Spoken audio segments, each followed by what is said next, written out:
राधे राधे, जय श्री कृष्णा। कान्हा जी के चैनल में स्वागत है आप लोग का।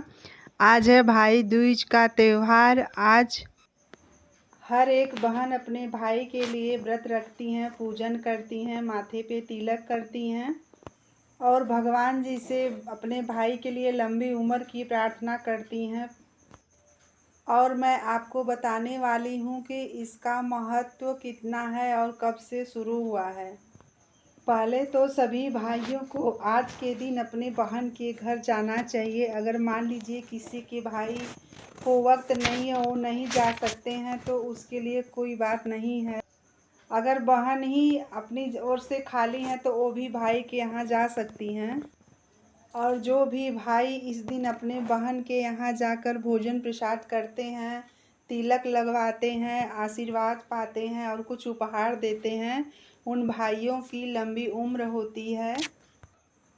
यह व्रत मनाने का कई कारण है। पहले तो राजा बलि के हाथों में माता लक्ष्मी जी ने रक्षा बांधा था, क्योंकि नारायण जी जब वहाँ पे उनके द्वारपाल बने हुए थे तो लक्ष्मी जी ने राजा बलि को अपना भाई बनाकर रक्षा सूत्र बांधकर भगवान जी को वहाँ से बंधक बने थे तो अपने साथ लाई थी, इसलिए मनाया जाता है।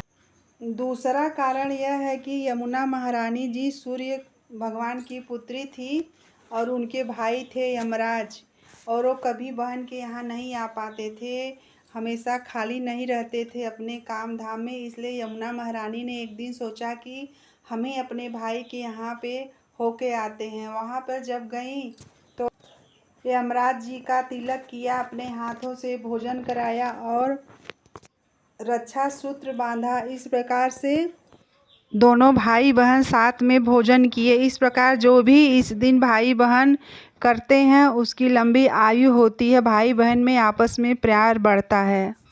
तो यमुना जी ने कहा कि भैया आप कौन सा काम करते हैं, इतना व्यस्त रहते हैं, ज़रा हमको भी दिखाओ।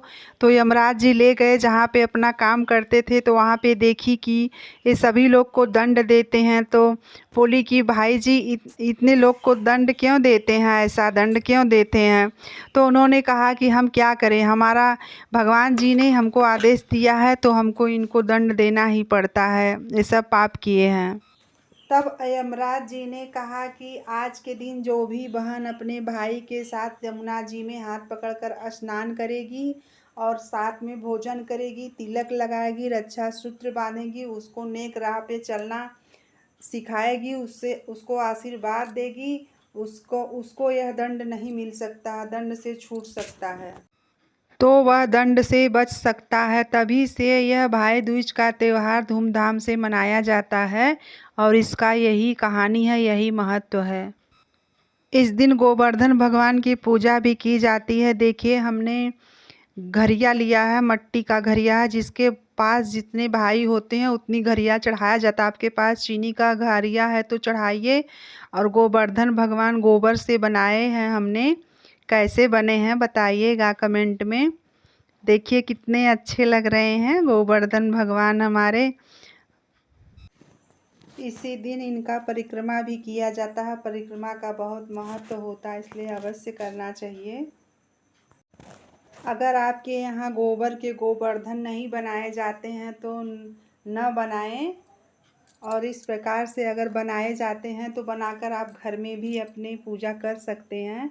हमने तो पूजा मंदिर में ही बनाया है और स्थान हमारे पास कोई नहीं था बनाने के लिए, हमने यहीं पे बनाया है। हम यहीं पे अपना सारा ब्लॉग बनाते हैं। इस प्रकार से हमने अपने गोवर्धन भगवान की पूजा की और वीडियो आपके साथ शेयर कर रही हूँ। अगर अच्छा लगे तो कमेंट में बताइएगा। ये जो घड़िया का प्रसाद चढ़ाया गया है ये बहन लोग ग्रहण नहीं करती हैं, इसको केवल भाई ही ग्रहण करते हैं और अपने लिए आप अलग से प्रसाद ग्रहण कर सकती हैं। गोवर्धन भगवान की कृपा आप सभी पर सदैव बनी रहे। उसके बाद हमारे ऊपर भी कृपा करें गोवर्धन भगवान। बोलिए गिरिराज भगवान की जय। कान्हा जी की अगली वीडियो देखने के लिए सब्सक्राइब करें कान्हा जी के चैनल को। मिलते हैं अगली वीडियो में। आप सभी को राधे राधे।